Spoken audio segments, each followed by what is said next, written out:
Right, guys, welcome to Tango's TikToks. Let's get to it. Wait, you're saying that 3I Atlas actually passed Mars in early October, the same time the ancient Sumerians said it would? Yeah, and it's not some vague prophecy either. They literally carved it in stone. About 3,000 years ago, they made star maps showing a dark object from Sagittarius swinging past Mars and looping inward. That's exactly what happened. Hold on, how would they even know that? I mean, how could people that long ago predict something like this? That's the part nobody can explain. Either they had some insane level of astronomical knowledge, or someone told them. You mean the gods they kept writing about? Maybe. Some researchers think those carvings were like a message, something meant for us to notice when the time came. Look here, at this exact moment. And guess what?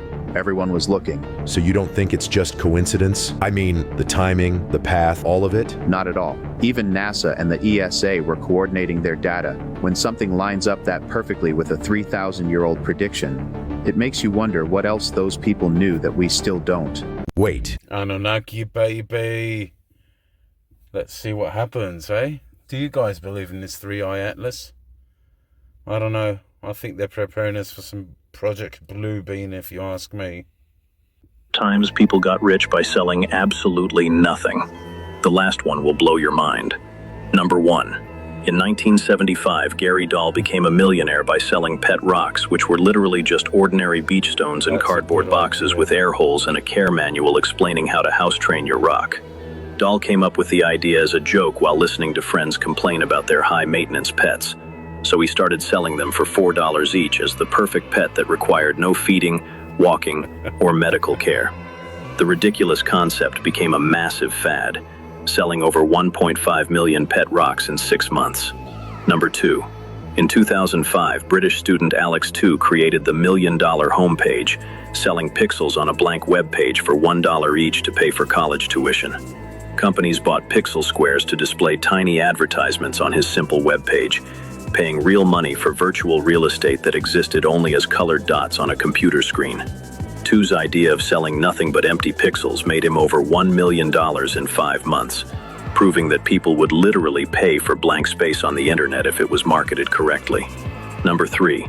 Chinese entrepreneur Chen Guangbiao made millions selling canned fresh air to people living in polluted cities, literally bottling regular air from unpolluted areas and selling it for 80 cents per can. His fresh air business capitalized on China's air pollution crisis by offering people the chance to breathe clean mountain air from a can. Guangbiao sold over 8 million cans of air, proving people will buy anything if they're convinced it's better than what they already. Oh my god, that last one reminds me of Spaceballs.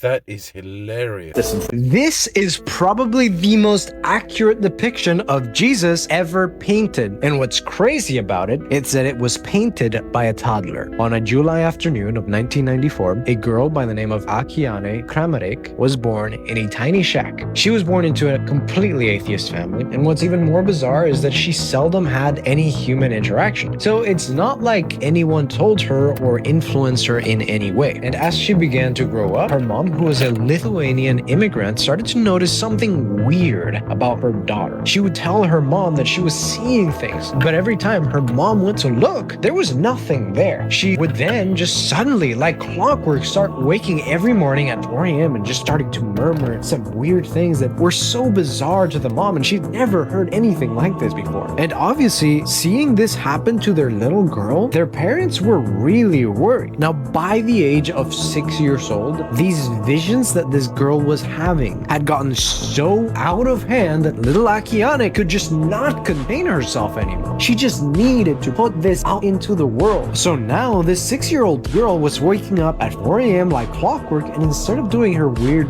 murmurs, she would just drew on the floor, on the walls, on the tables, just anything where she could get her hands on. And she wasn't just sketching anything. Now, what she was sketching was something that was completely unexplainable and added more and more to their concern, because how could she know any of these things, being that she was just a 6-year-old child? This went on for another couple of years, and the family really just didn't do anything about it, other than of course just trying to supply her to the best of their ability with like books to draw into and canvases, so she wouldn't actually be drawing on the entire shack. So this little girl kept growing, and by the time she was 8 years old, something really bizarre happened, and it was something that would change this little girl's life and their family's life forever, because this little girl had begun to see someone in her visions. This was someone that she didn't really recognize, but she just knew that she had this overwhelming sense of love and just devotion towards. And she just knew that she had to paint this man. She needed to bring her face into real life. But you see, this little girl, she had never painted a person before, so she's begging her mom to please help her find someone that she could just sit in there so that she could paint them and she could put the face of this man on this person's body. When all of a sudden you hear this knocking sound on the door, and on the other side of that door was the carpenter her mom had called to fix in some things around the house. But as soon as she opens the door, Akiane just euphorically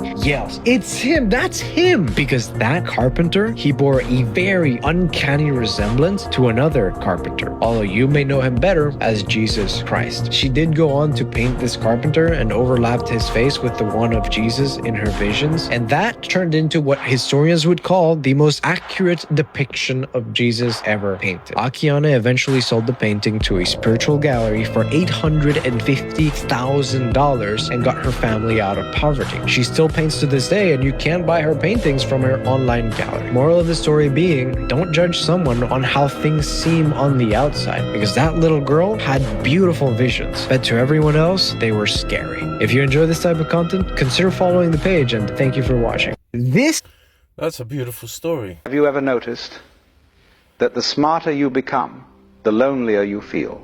It's a peculiar thing, isn't it? You'd think that intelligence would connect you to people, that seeing more, understanding more, would bring you closer to others. But it doesn't. Instead, it separates you. You walk into a... All right, Alan Watts, but a smart person doesn't know that they are smart. room, and everyone is laughing at something you don't find funny, talking about things that seem trivial, surface level, safe, and you... Yeah. That, I admit, yeah. Small talk drives me nuts. Smile, you nod, you play along, but inside you're somewhere else entirely. You're thinking about the conversation beneath the conversation, the patterns no one mentions, the questions no one's asking, and suddenly you realize you're alone. Not physically, but in every way that matters. This is the hidden cost of intelligence. The price nobody tells you about. The isolation that comes, not from being different, but from seeing differently. Let me tell you something about intelligent people. Something that might explain why you feel the way you do. Intelligence isn't just about knowing more, it's about perceiving more. Connecting dots that others don't see. Following thoughts to their logical conclusions, even when those conclusions are uncomfortable. And here's the problem. Most people don't want to go there. They don't want to question the game. They want to play it. They don't want to examine the mask. They want to wear it. They don't want to wonder if the emperor has clothes. They want to complement the fabric. But you can't help it. You see the threads hanging loose. You notice the inconsistencies, the contradictions, the unspoken agreements everyone pretends are absolute truths. And when you point them out, even gently, even playfully, people get uncomfortable. Not because you're wrong, but because you're right. And being right about things people don't want to examine makes you dangerous. So they distance themselves. Not consciously, perhaps. Not maliciously, but they do. They stop inviting you to things. They keep conversations shallow around you. They call you intense or overthinking or too serious. And you learn to keep your thoughts to yourself. You learn to dumb it down, to speak in half-truths, to laugh at jokes you don't find funny, to nod along with opinions you don't share. You learn to hide. Because full honesty, you've discovered, is social suicide. Yeah, but I mean, all right, yeah, agreed. I mean, since I've gotten older, actually, since I've grown up, I haven't grown up. But But since I've gotten older, I prefer to be alone anyway. People just get on my nerves. I mean, I love my friends and I love my wife and I love everybody, but I'd rather be alone. I'm not in the mood for the small talk.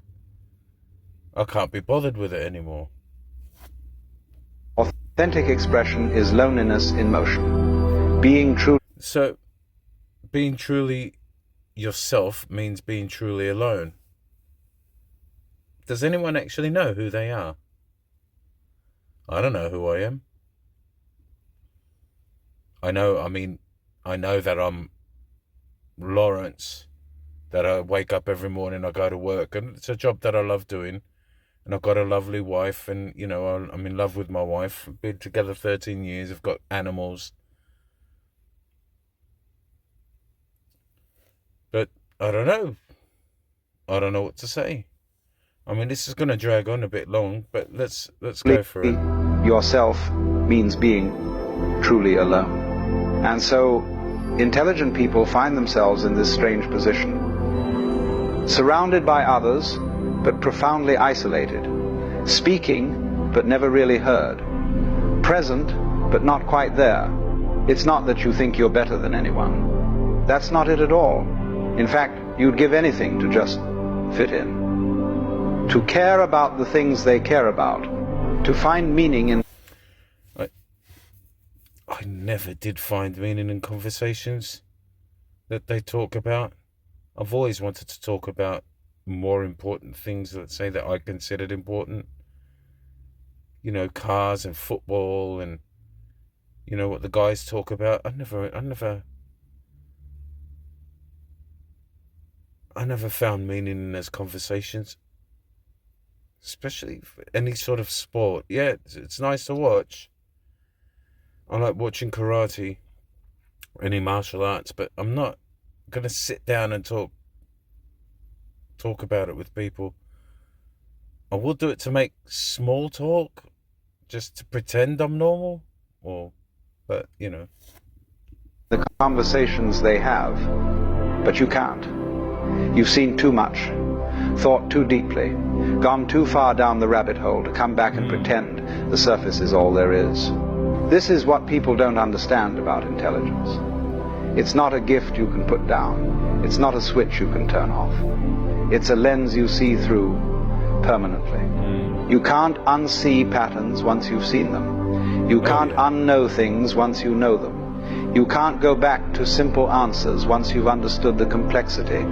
And most people, they're still living in the simple answers, the clean narratives, the comfortable illusions. They believe what they're told to believe. They want what they're told to want. They fear what they're told to fear. Not because they're stupid, but because it's easier, safer, less lonely. But you can't do that anymore. And that's why you're alone. Now, here's where it gets interesting. This loneliness you feel, this isolation, it comes in stages. And understanding these stages might help you realize you're not broken. You're just awake in a sleeping world. The first stage is confusion. You're young, perhaps, or newly aware, and you start noticing things don't add up. The adults are saying one thing but doing another. Society claims to value truth but punishes honesty. People preach kindness but practice cruelty when no one's watching. And you think, maybe it's just me. Maybe I'm missing something. Maybe everyone else understands something I don't. So you try harder. You study people. You observe. You analyze. You attempt to figure out the rules of the game everyone else seems to know instinctively. So you try harder. You study people. You observe. You analyze. You attempt to figure out the rules of the game everyone else seems to know instinctively. But the more you understand, the less it makes sense. The rules are arbitrary, the game is rigged, and everyone's pretending not to notice. That's when you enter the second stage, frustration. You try to explain what you see. You point out the contradictions. You ask the questions that expose the illusions. You speak the truths everyone's thinking but no one's saying. And you're met with resistance, denial, hostility, even. People tell you you're overthinking. Have you ever noticed? Anyway, guys, that you know, being truthful, it's everybody's just afraid of looking a fool. And I was made a fool a plenty of time when I was a kid, so I'm not afraid to be the fool. I will open my mouth and say something if I see that it's wrong. If I see that something doesn't add up, if the what's the word? If the truth ain't truthing, if you know what I mean. I do, for the most part, call out the hypocrisies of the humans that I interact with. Anyway, guys, this was Lawrence on a Tuesday morning. Thanks for watching. I hope you guys had a good time watching this video. Let me know what you think. Leave a comment down below. Leave a like. Leave a subscribe. And have an amazing day. Bye.